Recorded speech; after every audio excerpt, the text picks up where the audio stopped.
मनाया जाता है रक्षाबंधन? पौराणिक कथा और इतिहास। Mythological story. भारत में भाई बहन के स्नेह का पर्व रक्षाबंधन श्रावण मास की पूर्णिमा को मनाया जाता है। इस दिन बहनें अपने भाइयों की कलाई पर स्नेह बंधन राखी बांधती हैं और भाई आजीवन उनकी रक्षा करने का वचन देते हैं। रक्षाबंधन का ये पावन पर्व कब प्रारंभ हुआ, इसकी स्पष्ट तिथि की कोई जानकारी उपलब्ध नहीं है, लेकिन इस संबंध में कई कथाएं प्रचलित है। पुराणों में भी इन कथाओं का वर्णन मिलता है। आइए जानते हैं रक्षाबंधन की कहानियां। रक्षाबंधन स्टोरी। 1. राजा बलि और माता लक्ष्मी की कथा। 2. भगवान श्री कृष्ण और द्रौपदी की कथा। 3. युधिष्ठिर की कथा। 4. देवराज इंद्र की कथा। 5. सिकंदर और राजा पुरु की कहानी। 6. रानी कर्णवती और हुमायूं की कहानी। 1. राजा बलि और माता लक्ष्मी की कथा। रक्षाबंधन की एक पौराणिक कथा भगवान विष्णु, देवी लक्ष्मी और राजा बलि से जुड़ी हुई है। असुरों का राजा बलि 100 यज्ञ पूर्ण कर अजय हो गया। धरती पर अपना साम्राज्य स्थापित कर वह स्वर्ग का सिंहासन प्राप्त करने की तैयारी करने लगा। यह ज्ञात होने पर देवराज इंद्र चिंतित हो गए और भगवान विष्णु की शरण में पहुंचे। इंद्र ने भगवान विष्णु से स्वर्ग का सिंहासन बचाने की प्रार्थना की। तब वामन अवतार धारण कर भगवान विष्णु राजा बलि के दरबार में गए और उनसे भिक्षा की याचना की। राजा बलि दानवीर था। उसने वामन अवतार भगवान विष्णु को वचन दिया कि वह भिक्षा में जो भी मांगेगा उसे प्रदान किया जाएगा। भगवान विष्णु ने भिक्षा में 3 पग भूमि मांग ली। राजा बलि ने अपना वचन निभाते हुए वामन अवतार भगवान विष्णु को 3 पग भूमि दान में प्रदान कर दी और कहा कि वह 3 पग भूमि नाप ले। भगवान विष्णु ने पहले पग में पृथ्वी को नाप लिया और दूसरे पग में स्वर्ग को। तीसरे पग के पूर्व ही राजा बलि भांप चुका था कि उसके समक्ष उपस्थित वामन कोई साधारण व्यक्ति नहीं है।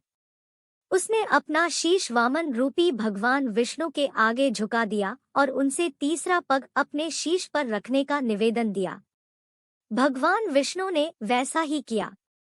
इस तरह राजा बलि अपना संपूर्ण राज्य गंवाकर पाताल लोक में रहने को विवश हो गया। पाताल लोक जाने के पूर्व राजा बलि की प्रार्थना पर भगवान विष्णु अपने वास्तविक रूप में आए। वे बलि की दानपूर्णता देख अत्यंत प्रसन्न थे। उन्होंने उससे वर मांगने को कहा। राजा बलि बोला, भगवान, मेरा तो सर्वस्व चला गया है। मेरी आपसे बस यही प्रार्थना है कि आप हर घड़ी मेरे समक्ष रहें। भगवान विष्णु ने तथास्तु कहा और राजा बलि के साथ पाताल लोक चले आए। बैकुंठ में भगवान विष्णु की प्रतीक्षा कर रही देवी लक्ष्मी को जब यह सूचना मिली तो वे चिंतित हो उठी। उन्होंने नारद मुनि को बुलाकर मंत्रणा की और इस समस्या का तोड़ पूछा। नारद मुनि ने उन्हें सुझाया कि वे राजा बलि को रक्षा सूत्र बांधकर अपना भाई बना ले और उपहार स्वरूप भगवान विष्णु को मांग ले। देवी लक्ष्मी गरीब महिला का भेष धरकर पाताल लोक पहुंची और नारद के सुझाए अनुसार राजा बलि की कलाई में रक्षा सूत्र बांधा। तब राजा बलि बोला, आपको देने मेरे पास कुछ नहीं है। तब देवी लक्ष्मी अपने वास्तविक स्वरूप में आई और बोली, आपके पास तो साक्षात भगवान विष्णु है, मुझे वही चाहिए। राजा बलि ने भगवान विष्णु को देवी लक्ष्मी के साथ जाने दिया। जाते जाते भगवान विष्णु ने राजा बलि से कहा कि वे हर साल 4 माह पाताल लोक में निवास करेंगे। वे 4 माह चतुर्दशी कहलाते हैं और देवशयनी एकादशी से प्रारंभ होकर देवोत्थनी एकादशी तक चलते हैं। जिस दिन देवी लक्ष्मी ने राजा बलि को रक्षा सूत्र बांधा था वह श्रावण मास की पूर्णिमा का दिन था। तब से वह दिन रक्षाबंधन के रूप में मनाया जाता है और उस दिन बहनें अपने भाइयों की कलाई पर रक्षा सूत्र राखी बांधती है और भाई बहनों की रक्षा का वचन देते हैं। 2. भगवान श्री कृष्ण और द्रौपदी की कथा। यह पौराणिक कथा महाभारत काल से जुड़ी हुई है। अपनी राजधानी इंद्रप्रस्थ में युधिष्ठिर ने राजसूय यज्ञ का आयोजन किया। उस यज्ञ में शिशुपाल भी उपस्थित हुआ।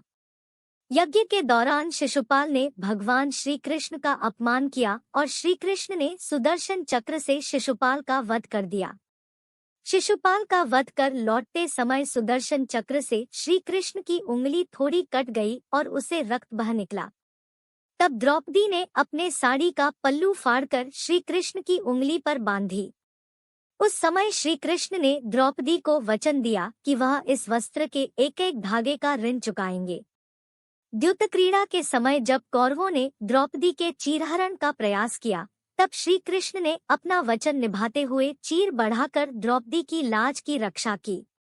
जिस दिन द्रौपदी ने श्री कृष्ण की उंगली में अपना पल्लू बांधा था, वह श्रावण पूर्णिमा का दिन था और वह दिन रक्षाबंधन के रूप में मनाया जाता है। 3. युधिष्ठिर की कथा। यह कथा महाभारत युद्ध के समय की है। युद्ध के दौरान एक दिन युधिष्ठिर ने श्री कृष्ण से पूछा, मुझे कोई उपाय बताइए ताकि मैं सभी संकटों के पार जा सकूं। तब श्री कृष्ण ने युधिष्ठिर से कहा, सभी सैनिकों की कलाई पर रक्षासूत्र बांधो। वह समस्त संकट हरकर विजय प्राप्ति सुनिश्चित करेगा। युधिष्ठिर ने वैसा ही किया और महाभारत युद्ध में विजय प्राप्त की। इस विजय में रक्षासूत्र का भी योगदान था।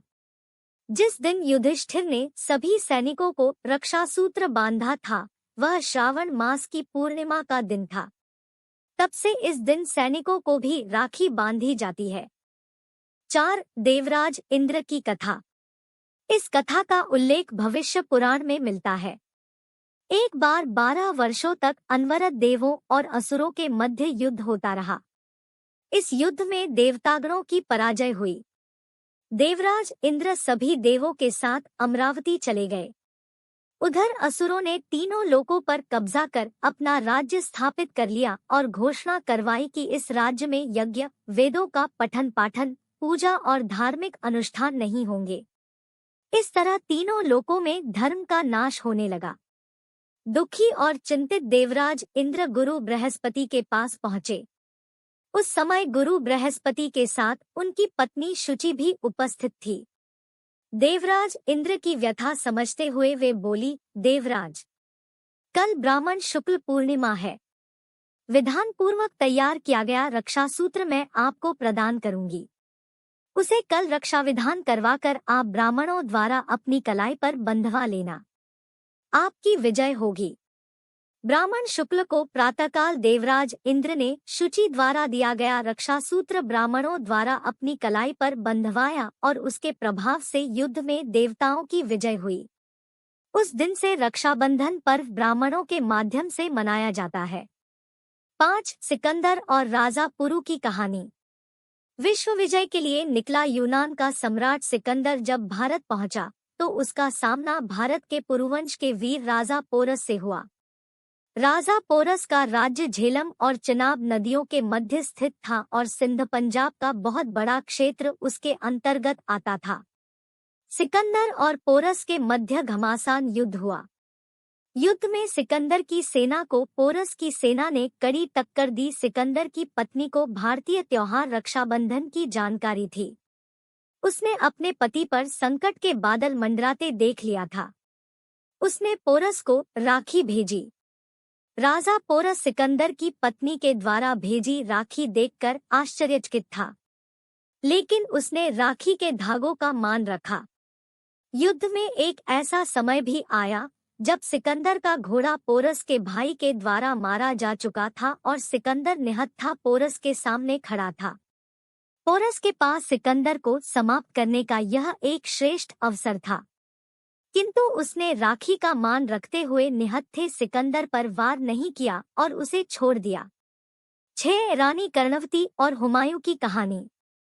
राखी की एक कहानी चित्तौड़ के राजपूत राजा सांगा की विधवा रानी कर्णवती और मुगल शासक हुमायूं से जुड़ी हुई है। राजस्थान में यह प्रथा थी कि जब राजपूत राजा युद्ध पर जाते तो महिलाएं उनके माथे अपर कुमकुम का तिलक करती और कलाई पर रेशम का रक्षासूत्र बांधती। उनका यह विश्वास था कि रेशम का वह धागा उन्हें युद्ध में विजय दिलाएगा। मार्च 1534 में गुजरात के शासक बहादुर शाह जफर ने चित्तौड़ पर हमला कर दिया। तब चित्तौड़ की विधवा रानी कर्णवती ने मुगल बादशाह हुमायूं को राखी भेजी और उनसे सहायता मांगी। उस समय हुमायूं बंगाल पर चढ़ाई के लिए जा रहे थे, लेकिन राखी मिलते ही वे अपन बंगाल अभियान छोड़कर रानी कर्णवती की सहायता के लिए चित्तौड़ रवाना हो गए। वह जमाना हाथी घोड़ों का था। हुमायूं जब तक चित्तौड़ पहुंचे तब तक देर हो चुकी थी और रानी कर्णवती ने जौहर कर लिया था। राखी का फर्ज निभाने हुमायूं ने बहादुर शाह जफर से युद्ध किया और उन्हें हराकर चित्तौड़ के शासन की बागडोर अपनी मोहबोली बहन रानी कर्णवती के पुत्र विक्रमादित्य को सौंप दिया।